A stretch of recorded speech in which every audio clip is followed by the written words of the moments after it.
What if I told you that love alone isn't enough to build a strong marriage?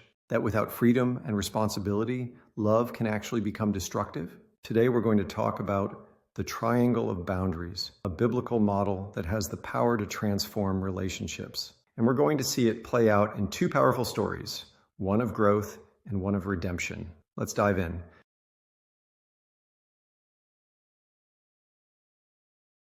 Since the beginning of time, three things have existed: freedom, responsibility, and love. Freedom, a gift from God. First, God created us with freedom, the ability to make choices. In marriage, this means we are not meant to control each other. Love can only thrive where freedom exists. But here's the key. Freedom must be paired with responsibility. Responsibility, owning our actions. Freedom without responsibility leads to chaos. In marriage, each spouse must take responsibility for their own actions, emotions, and spiritual growth. You can't blame your spouse for your struggles or expect them to fix you. When we take responsibility, it strengthens our ability to love, our third and most powerful principle. Love, the power that transforms. The Bible says, above all, love each other deeply. 1 Peter 4:8. Love is not just a feeling, it's an action. And when love is present, it brings more freedom, which leads to greater responsibility, which then deepens love even more. This creates a cycle that strengthens a marriage over time. Imagine a couple who has been married for 50 years. Over time, they have grown more free to be themselves because they feel deeply loved.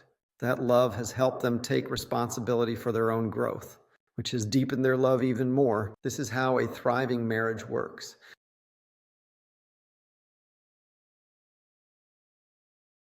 Now, here's where boundaries come in.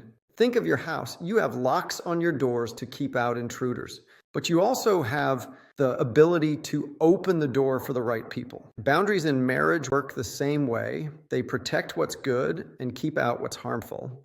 For example, if one spouse struggles with addiction or harmful behavior, the other spouse must set a boundary, not to punish them, but to protect the marriage.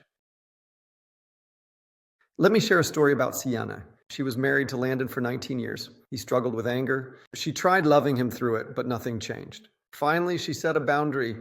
He had to take responsibility or move out. At first, Landon ignored her. But when he saw she was serious, he finally sought help.